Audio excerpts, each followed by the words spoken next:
Hello, everyone, and welcome to the October 10/10 of 2024 Mother Mary message. My name is Samara Grace, and I'm so happy to see you either tonight or when you watch the replay. And I've been doing this for a while, but it's always kind of new to me because I don't know in advance what Mother Mary is going to share with you. Although she did hint it's going to be also something that'll include a little bit about the election, a little bit about Ukraine, and a little bit about this weather that we've been having. So buckle up and let's see what she wants to bring through. Those of you that are on the call, as you know, I do the recording first and then I turn off the recorder and then we hang out for a while and chat a little bit and do a prayer for all beings and answer any questions or hear comments that have come up. So if you have time to stay, I love to have that time afterwards. So buckle up. Here we go. Mother Mary, 10/10/2024.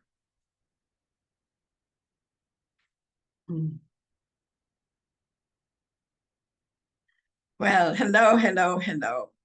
First of all, if you haven't already got a little notebook handy, get one. Get a little piece of paper and a pen or your device of whatever kind. Go ahead, go ahead, go ahead. I have some important things to tell you.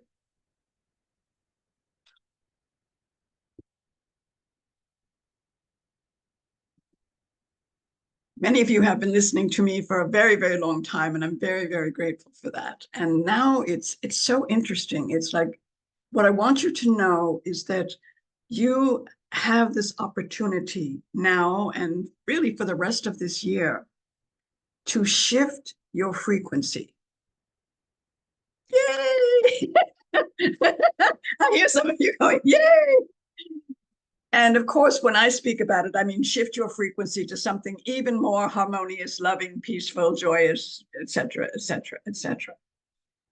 So what keeps someone from shifting their frequency? I mean, all of you want to have loving, abundant, joyous lives. You're all very, very good people. Otherwise, you wouldn't have bothered you to come tonight. So what keeps somebody stuck in a certain frequency?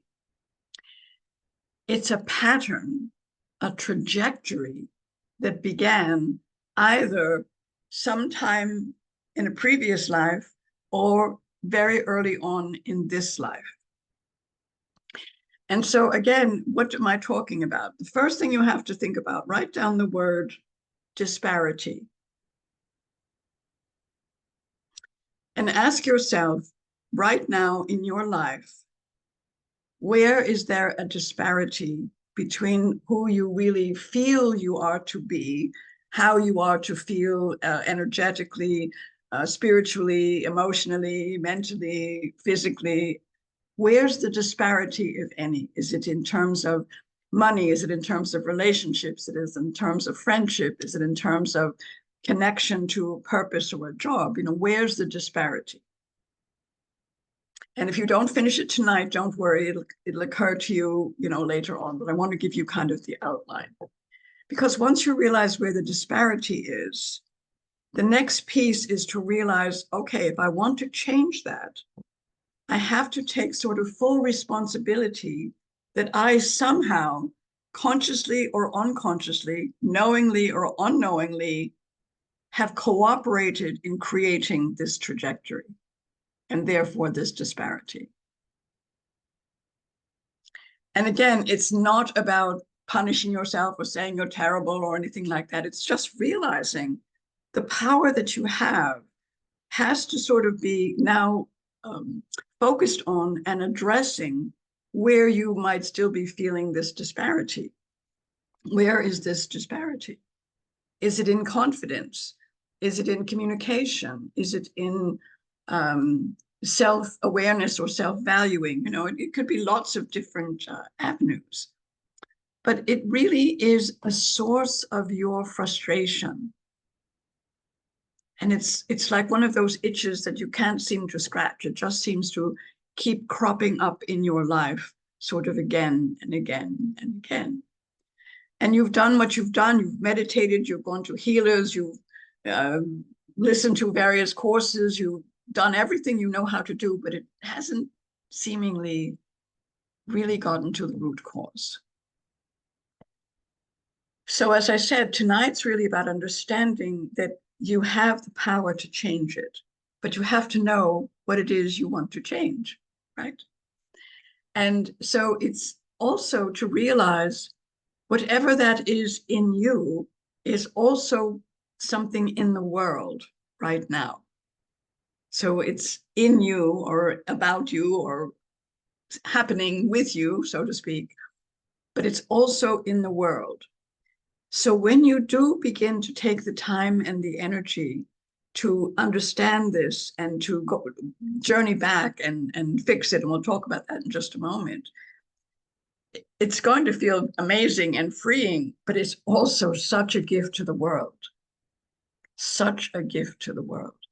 Because whatever disparity you're feeling, multiply that hundreds of thousands of times by the numbers of people in humanity right now.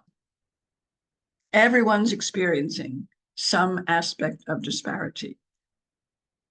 So it doesn't matter how much money they have, right?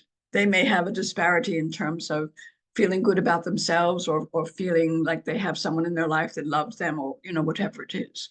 Everyone's experiencing a disparity. But your disparity is the one for you to heal. So once you sort of look into this and realize something, you're going to see this pattern that keeps sort of coming up that is also a place where you lose your power. So it's sort of like it just seems to happen, sort of like the weather. And it's like you don't feel like you did something, but here it comes, and here it comes, and here it comes. And so what's interesting, and I've already asked Samara if I can share her story a little bit. Most of you know her story from the book, but it'll give you an illustration. So when Samara was little girl, and her brother had polio, most of you know the story. And she came out one morning or afternoon, whatever it was, in her little dance costume to dance and show the dance she had learned that she was so excited about. She thought she was like a little Shirley Temple, good ship lollipop and all that. And she was so excited, and she got her little costume on and came out with her little tap shoes and put her little 45 record on, right, and started to dance. Well, her mother grabbed her and took her in the other room and said, "You can't do that. Stop it, stop it, stop it. Don't you realize you're making your brother feel terrible because he can hardly walk, and here you are dancing like without a care in the world. How do you think he feels?"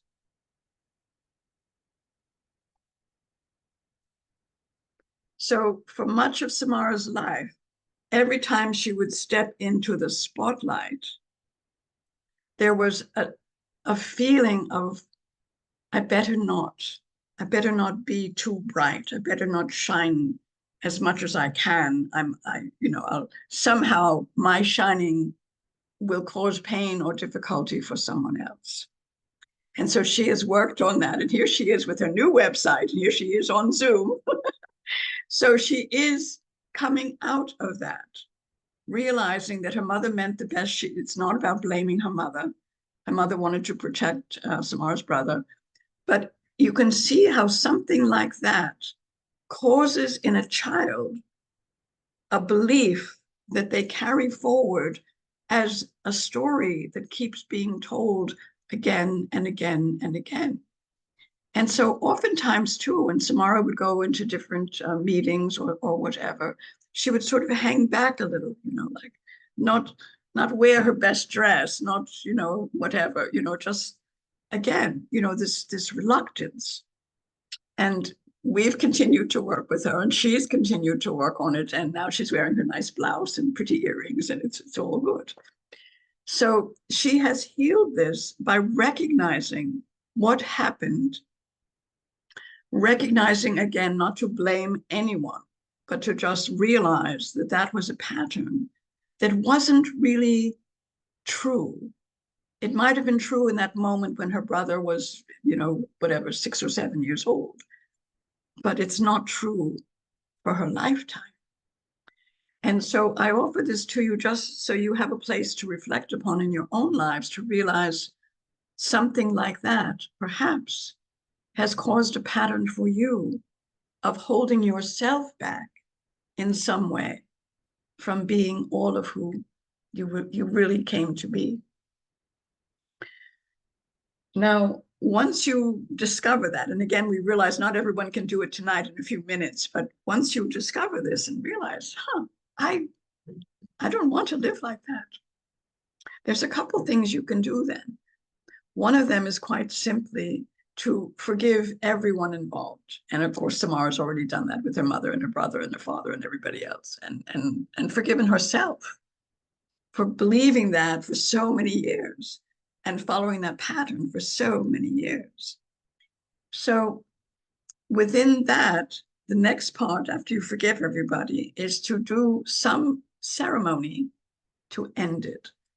So you could write it out on a piece of paper and burn it and put the ashes, in a safe place of some kind. You could do whatever kind of ceremony feels right to you. And then you just say, it is done, it is done, it is done 3 times. Say, okay, I'm not carrying that pattern forward because the belief that I was holding is not accurate and is absolutely not for my highest good. Samara believed that if she was shining in the spotlight, people would suffer. Well, not true, but still, it was a belief. Some people believe, and you've all taken the courses about money is evil and so blah, blah, blah. You've all had experiences where you had a friend who betrayed you one way or the other. You've all had experiences where perhaps you got fired from a job or someone passed over you for something else, or, all of these things. And so just take a look and say, is there a pattern in my life that is still creating a disparity for me between who I really came to be and how I'm showing up in this world? And once you had a chance to do that, and again, it could happen very, very quickly. It might take you a day or a week or a month. It might even take a year for some of you, I don't know. But if you want to do it, it can happen very quickly. And then you say, okay, I'm not going to live that way anymore. I'm going to be who I came to be. I'm going to be courageous and heart-centered and tell my truth and show up where I feel I'm to show up. And as soon as you start on that new pattern, your frequency has to match the new pattern. You get that? So your frequency will match the new pattern that you're beginning. And that is a powerful, powerful, powerful change.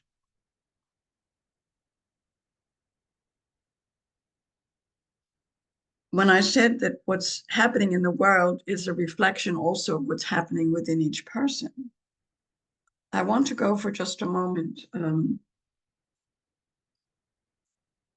to the political scene. And I want to say this in a way that I hope you can just hear.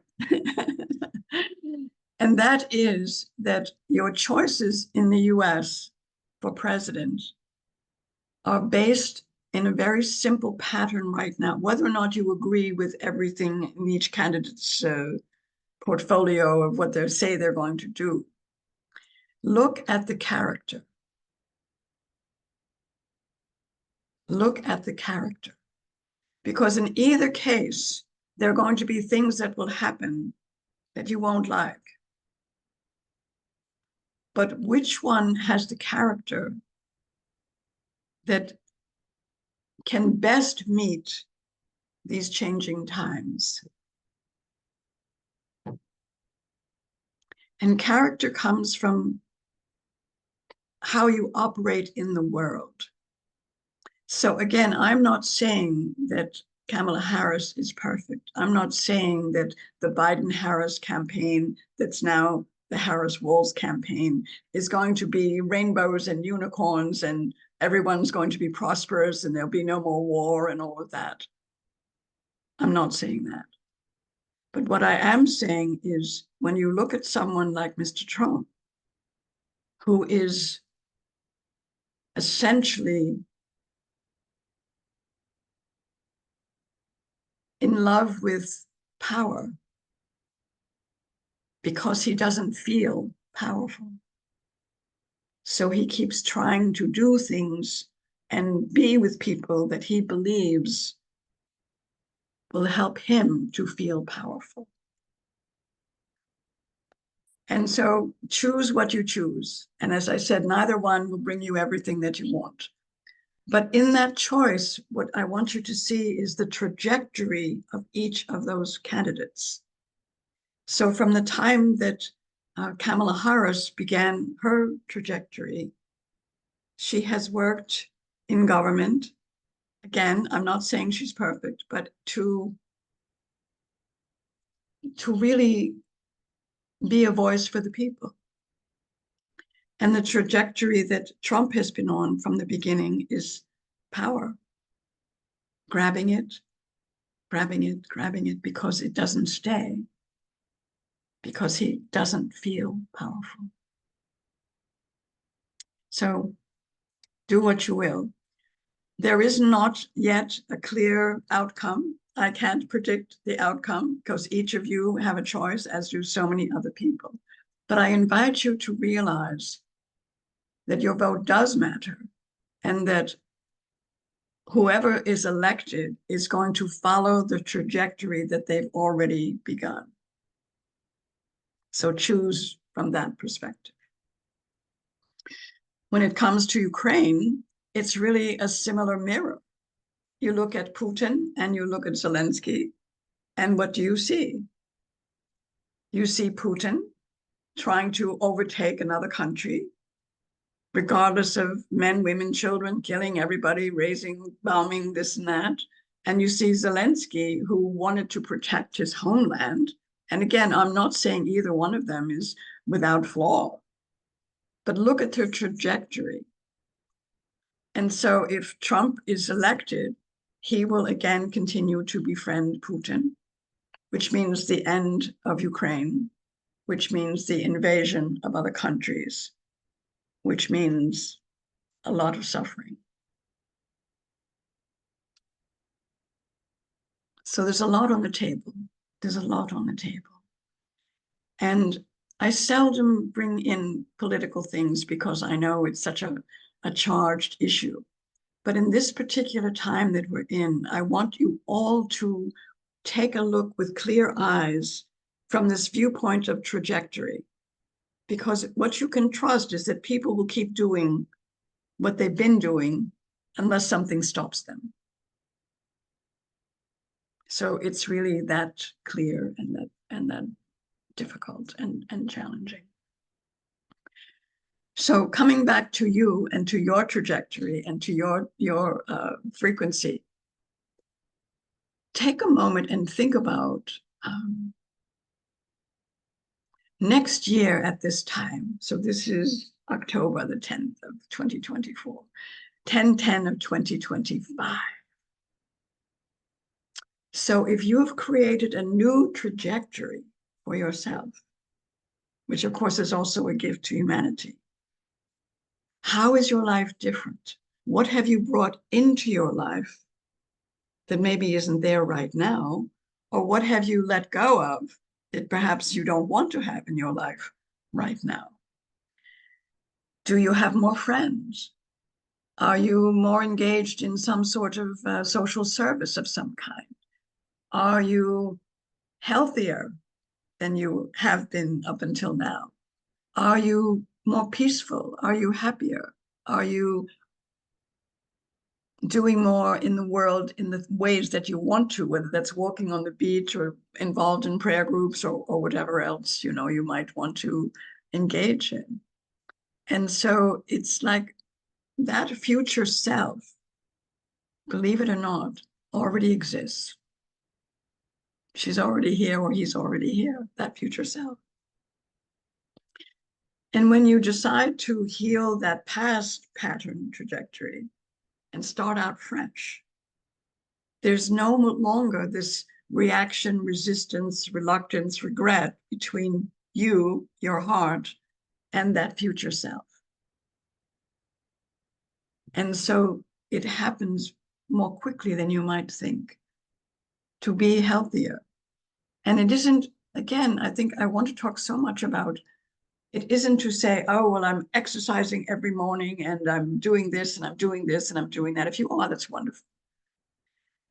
But for some people, it's more important to sit under a tree. For some people, it's more important to go on vacation to somewhere lovely with your family. You know, it's realizing the trajectory you create, the new one, has to now fulfill perhaps what was lacking before.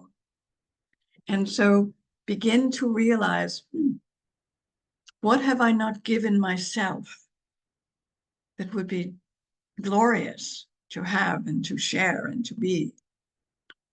Because this time that we're in is a time of great shifting and great choices that are being made. And again, it's simplistic to say the old God and the new God, because we don't really want to have an old God and a new God. What we want is a renaissance of humanity.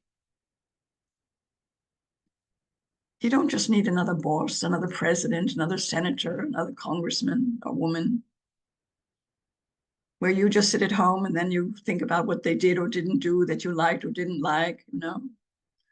They're doing the best they can with who they are and with the trajectories that they're on. So by starting a new trajectory for yourself, there's a sense of sovereignty. There's a sense of, I'm the boss of my life, right? I'm the boss of my life, along with your, significant others, of course. But I'm the boss of my life. And in this life, you are meant to have joy, peace, happiness, good health, all those things. And we know from time to time they seem to be rather elusive. But it all can be traced back. And sometimes it's more than one trajectory, but I didn't want to overwhelm you tonight. To start with the one that really comes up for you, that creates that disparity. And realize as I change that and I become perhaps more curious, perhaps more honest, perhaps more open, perhaps more adventuresome, it begins to create a shift in you, a shift in your frequency. And then whatever's a match for that, the new frequency, starts showing up. The people, the places, the opportunities, the health, the money, etc. It's funny. I keep coming back to Samara because you all know her. I don't want to pick on any of you, but she's moved to this new place where she doesn't know anybody, and that's always a little bit of a challenge. But she likes to have at least one or two classes with other people, that are moving in a certain way, but not too strenuous. She's not quite up for the yoga Olympics. And so because she's already in this new trajectory, all of a sudden she sees this little ad on Facebook for Merle's Inlet, her little town that she's in, for a little move and groove class.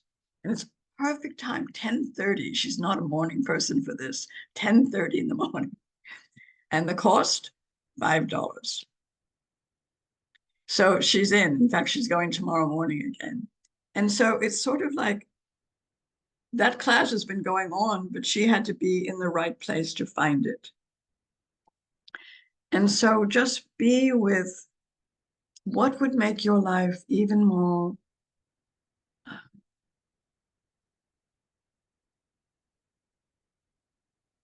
I'm going to use the word rich because money does play a part in all of this, but rich in friendship, rich in health, rich in your own love for yourself and your friends and family and in all that you do. And so in this time that we're in, changing your frequency is huge. It's a game changer. It's a game changer.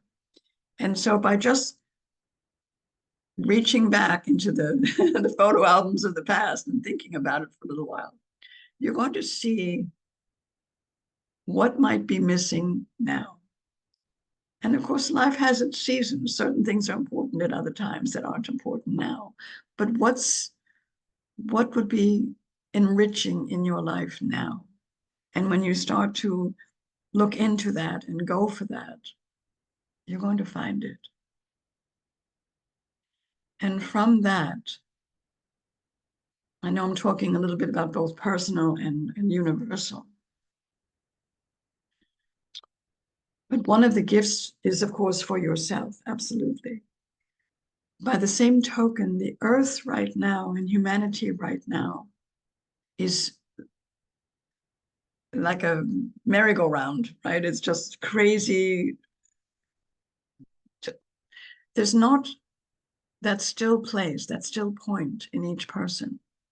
And when you find your still point, which is your frequency that you love, the frequency that you love, whatever's going on, you're not bothered by it. And you bring to it an equanimity and a calm and a restored, a sense of restoration. So it will be very important. Again, no matter who gets elected, it's going to be a time of reckoning for people to realize we all have a part in what's being created, including the weather. And I know I've talked a lot tonight, but I wanted to mention the weather because I promised I would. You cannot harness the energy of this earth in the ways that you have been, you as the collective, in the greedy, grabbing way, without the consequences that you're seeing. And so all of you are great lovers of this earth, I know. So one more thing you can do to help with the weather is find a little corner near you, wherever it might be, and just care for it with love.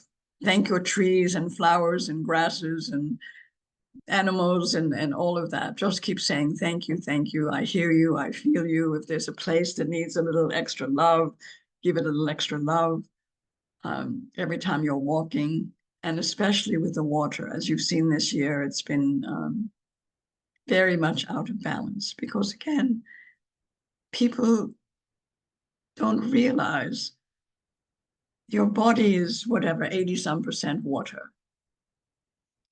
Without water, this planet will not survive. But you can't dam up rivers and build golf courses and do all of these crazy things without any sort of understanding about the flow and how it works. So I don't want you all to go get your engineering degrees tomorrow, but if you, unless you feel committed, but in the meantime, do what you can. And your prayers, of course, help too. That's really helped with this last one to move it away from civilization and back out to the water. But it's going to keep happening because it's so out of balance. And so again, whatever you can do to stay in balance, stay in love, change your trajectory, you will be happier. Your friends and family will be happier. And the world will be much brighter. So that's the news on 10/10/2024 from Mother Mary through Samara. May you be well. May you be well. Vote wisely, but vote, because that's your job to do. So I'm going to stop the recording. Much love, everyone. Much love.